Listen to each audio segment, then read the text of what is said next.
Olá, amigos, tudo bem com vocês? Estamos de volta, então, para darmos continuidade à nossa matéria de direito penal.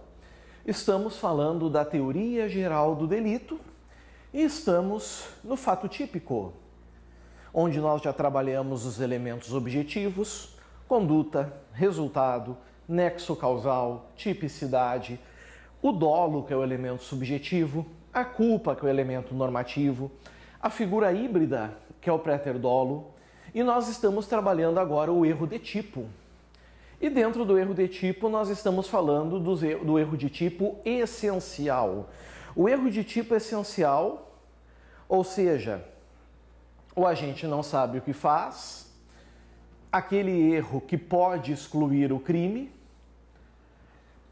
e nós vimos a diferença, né, entre erro de tipo inevitável e erro de tipo evitável. O que os dois têm em comum? Os dois excluem o dolo. Então nunca responderá por crime doloso quem age num erro de tipo incriminador, porque sempre vai esvaziar o dolo. Já o erro de tipo evitável, ele permite a punição por crime culposo se tiver previsão legal. Então o erro de tipo evitável, ele também pode excluir o crime? Pode. Enquanto o inevitável sempre vai excluir o crime, porque exclui dolo e culpa, o erro de tipo evitável pode excluir o crime se não tiver previsão para aquele crime na forma culposa, certo? Foi aí, então, que nós paramos. Meus caros, o fato é que agora a gente vai falar sobre um item muito importante, que é uma diferença. É a diferença do erro de tipo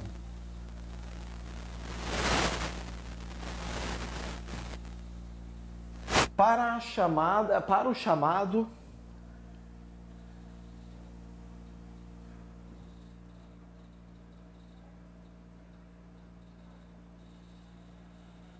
crime putativo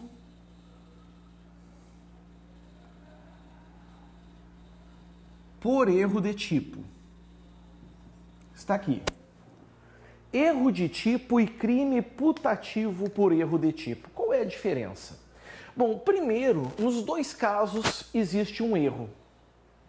Começa por aí. Nos dois casos nós temos uma falsa percepção da realidade. Só que um é contrário ao outro. No erro de tipo, o indivíduo não tem o dolo de cometer um crime, mas ele acaba cometendo uma conduta típica, mesmo não querendo. Exemplo, o sujeito teve o seu veículo roubado, recebe uma ligação dizendo onde o seu veículo está, ele se desloca até esse local, encontra o seu veículo, está voltando, é parado numa barreira policial, encontram o seu veículo, mas encontram também drogas dentro do veículo. É uma conduta típica do artigo 33 da Lei 11.343 de 2006, da Lei de Drogas, certo? Mas o agente não sabia o que está fazendo. Nesse caso, se isso tudo ficar comprovado, o indivíduo vai ser absolvido. E aqui não importa se o erro de tipo é inevitável ou evitável. Por quê? Porque o tráfico de drogas não tem forma culposa. O tráfico de drogas é só a título de dolo. Então ele agiu num erro de tipo. No erro de tipo,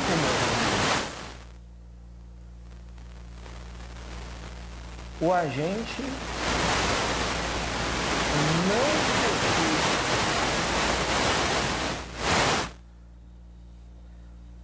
o dolo de cometer um delito. Esse dolo, se tivesse, seria afastado, certo? Agora, e no erro putativo por erro de tipo? Aqui, amigos,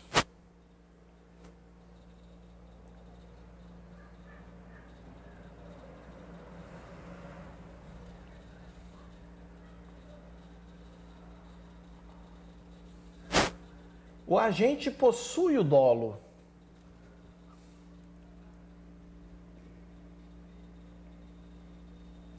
De cometer um delito, de cometer um crime,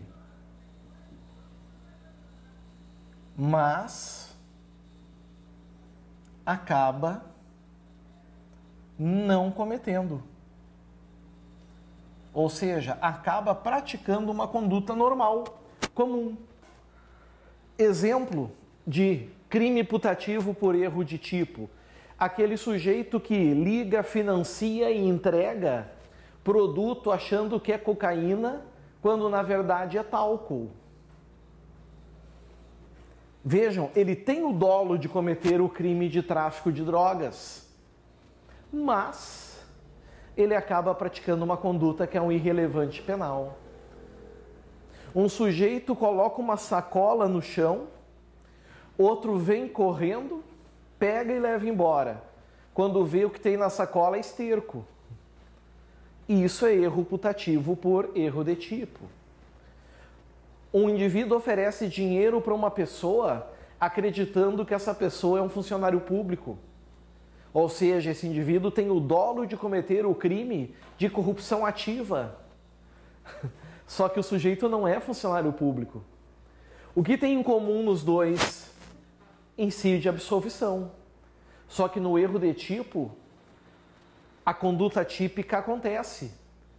O indivíduo não tem dolo. No crime putativo por erro de tipo, o crime não acontece, mesmo o agente tendo o dolo. Certo? Vencido, então. Foi. Vamos avançar.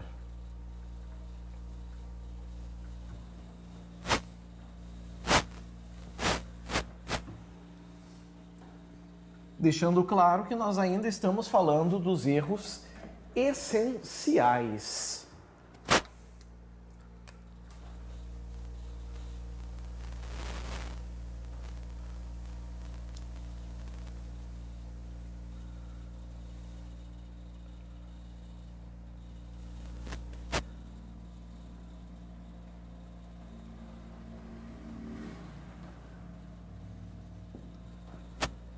Discriminantes putativas.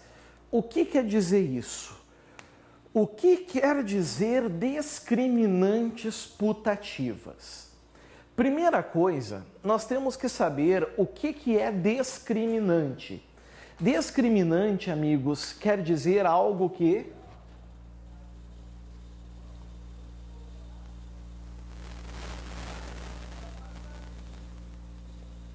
exclui o crime, certo? Exclui o crime. Se exclui o crime, são excludentes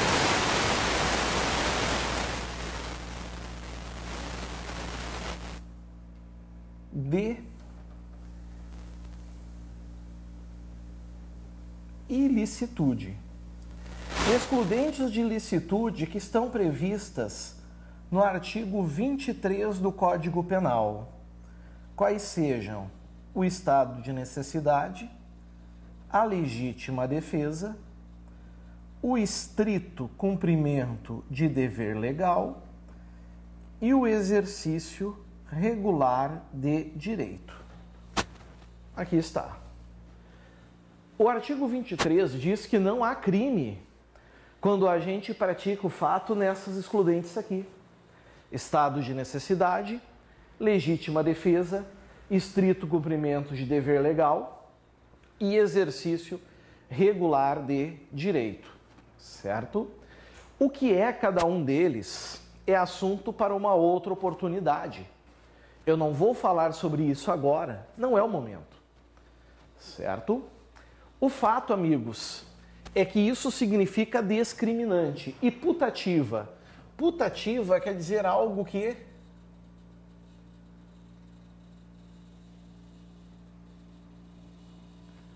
aparenta. Putativa quer dizer isso, algo que aparenta. Então vejam que o que eu vou falar agora não é algo real. É apenas algo que está no imaginário do agente. É por isso que eu trabalho isso dentro dos erros. Porque o indivíduo vai ter uma falsa percepção da realidade. Mas ele vai ter uma falsa percepção da realidade quanto a essas excludentes aqui. Ou seja, nós vamos estar diante, certo? Nós vamos estar diante de um estado de necessidade putativo, de uma legítima defesa putativa, de um estrito cumprimento de dever legal putativo e de um exercício regular de direito putativo. Nenhum deles é real. É tudo na cabeça do agente. Certo? Precisamos ter isso muito em mente para não ter erro. Bom, agora vem a grande questão, pessoal. Que questão é essa? É as espécies. Nós temos espécies de discriminantes putativas. Então vamos pôr assim, ó, aqui, ó. A caneta azul já está acabando. Espécies. Certo? Que espécies são essas? 1.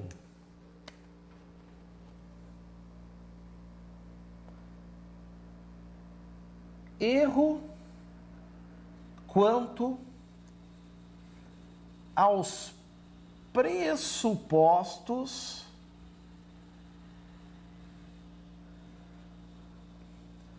de uma causa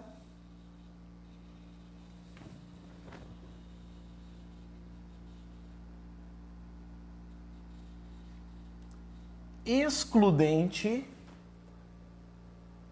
de ilicitude.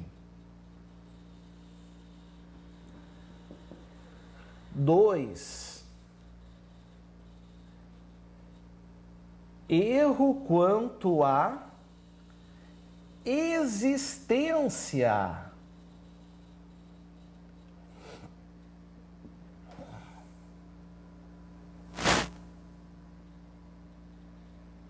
de uma causa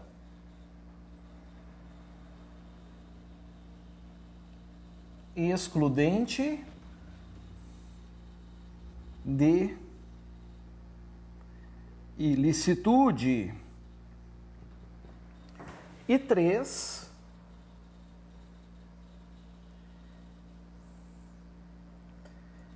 erro quanto aos limites de uma causa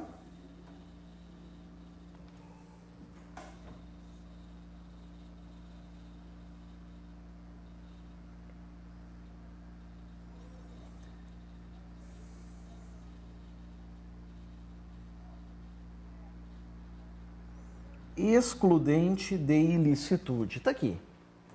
Essas são as 3 espécies, certo?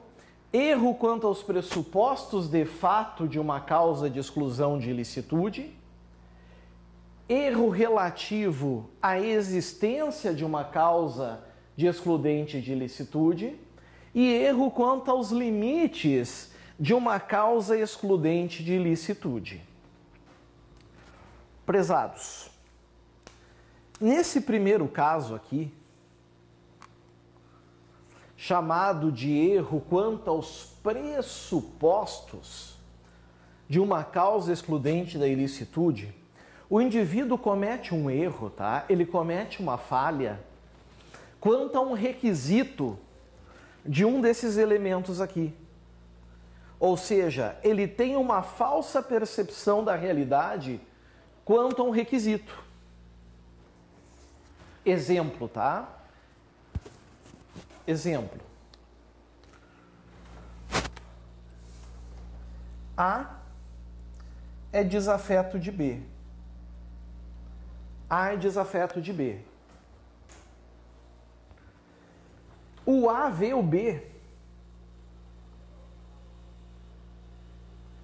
colocar a mão no bolso.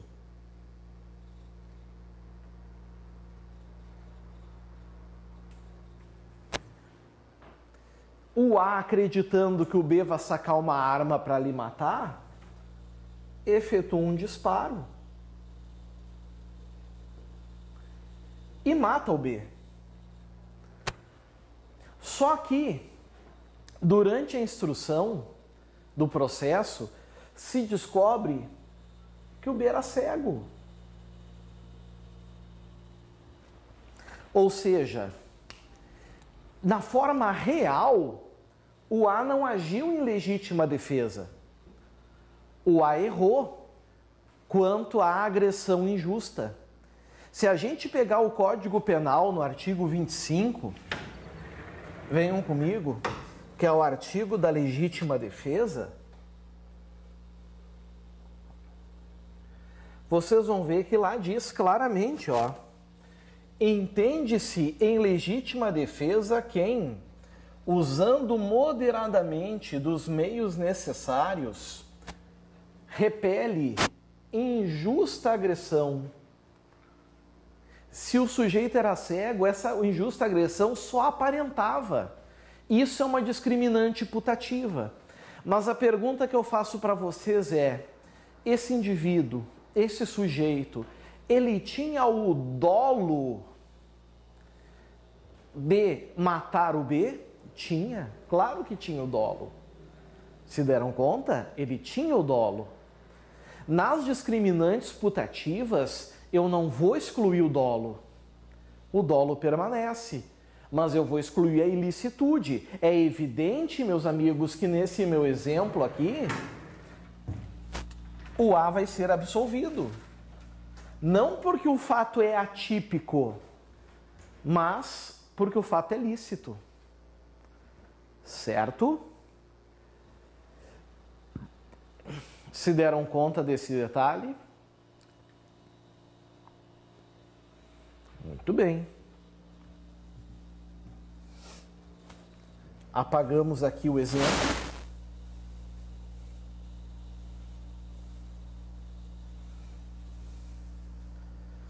Um caso clássico de legítima defesa putativa, né? Temos o 2. Erro quanto à existência de uma causa excludente de ilicitude. Agora, amigos, a excludente não existe. Só existe na cabeça do agente. Só na cabeça dele. Surge uma excludente que nunca existiu. Exemplo? A casado com B. A é casado com B e presencia B em flagrante adultério com C. Em virtude disso, o que o A decide fazer?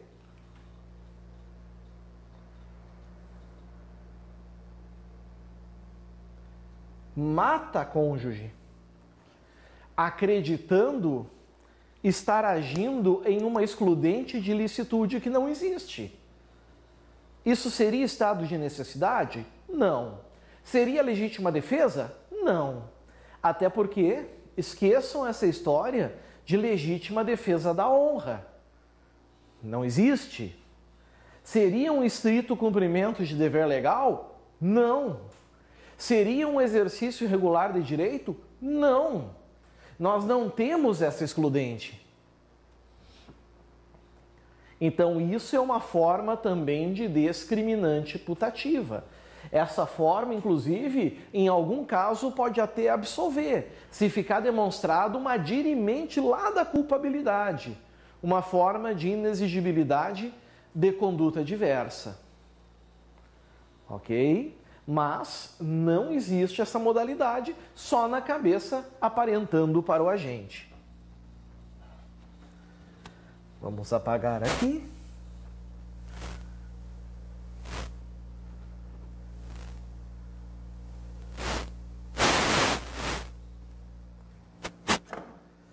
E temos ainda o erro quanto aos limites de uma causa excludente de ilicitude. Vejam, no primeiro caso, aqui, a legítima defesa, a excludente de ilicitude não existe. Ela não existe. Porque falta um pressuposto. O indivíduo erra quanto a esse pressuposto. No segundo caso, a excludente de ilicitude não existe também. Ele cria uma excludente na sua cabeça. No terceiro caso, a excludente existe. Certo? Aqui ela existe. Todavia, o indivíduo ultrapassa os limites sem se dar conta. A excludente tem um limite e o indivíduo ultrapassa. Exemplo, nem vou botar no quadro, eu vou dar o exemplo assim mesmo, de ouvido para vocês do número 3. O sujeito vê que alguém entra em sua propriedade e acredita que só pelo fato de entrar em sua propriedade, para proteger os seus bens, ele pode pegar o seu fuzil e descarregar no sujeito. Ou seja, ele acredita que não precisa verificar a proporcionalidade da sua conduta para a proteção do seu bem jurídico. Não há dúvida que o bem jurídico vida vale bem mais do que o bem jurídico patrimônio. Então, nesse caso, o que acontece, senhores? Acontece que o indivíduo não tem a exata noção dos limites e acaba extrapolando. Nesses casos, havendo erro quanto aos limites, ele pode ser eximido desse erro. Se não houver erro, ele vai responder doloso ou culposamente, pelo excesso doloso ou excesso culposo.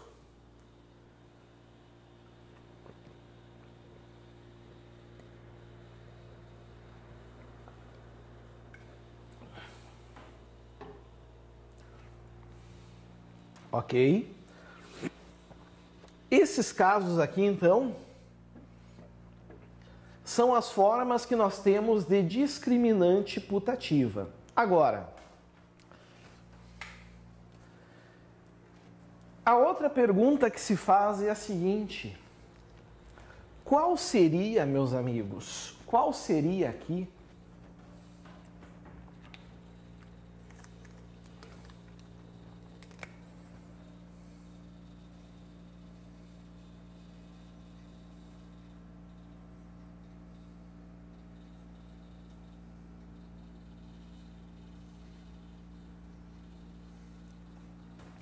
qual seria a natureza jurídica dessas discriminantes putativas? Qual seria a natureza jurídica? A resposta é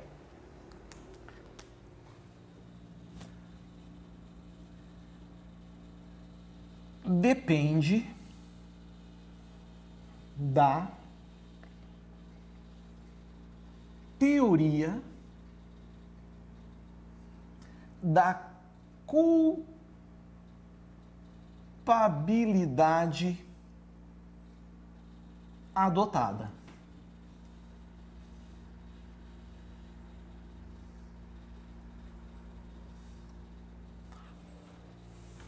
Depende da teoria. Já adianto, pessoal, a 2 e a 3, tá? A 2 e a 3, em qualquer situação, em qualquer teoria,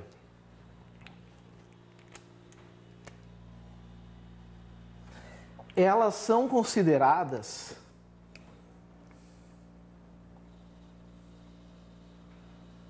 erro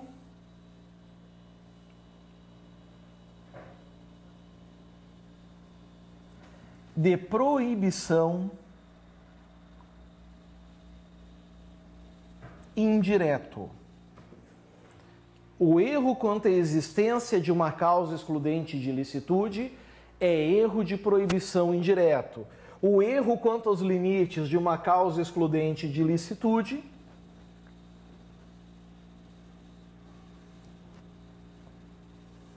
também.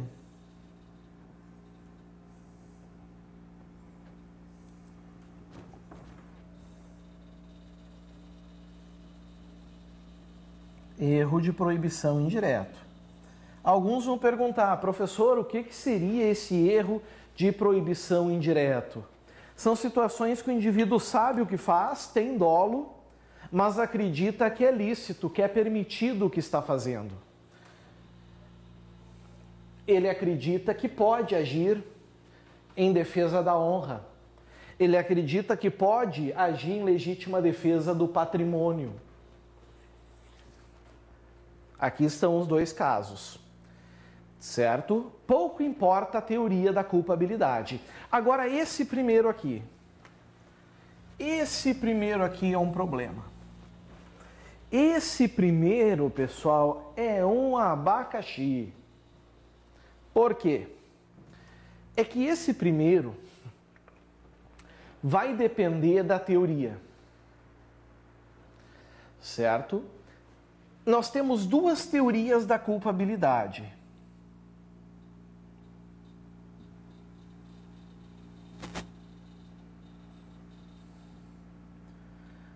Nós temos a teoria limitada e temos a teoria extrema.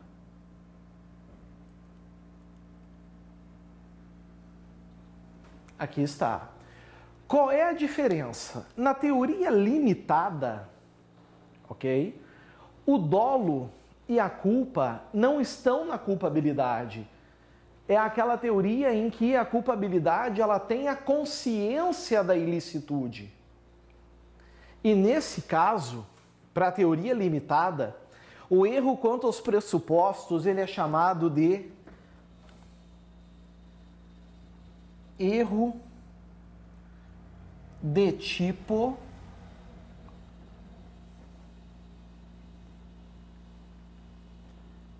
permissivo. E aí vai excluir o fato típico. Isso se a gente falar da teoria limitada da culpabilidade.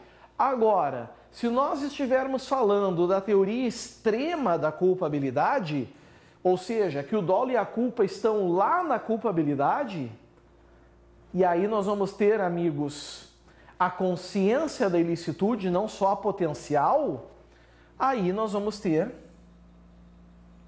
um erro de proibição indireto.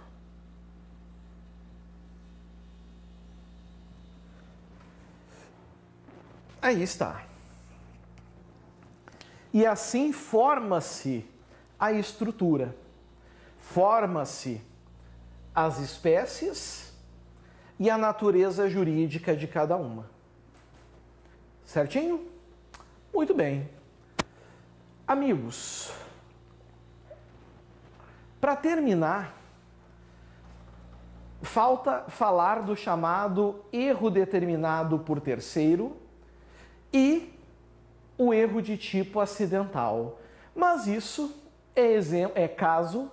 é assunto para a próxima aula.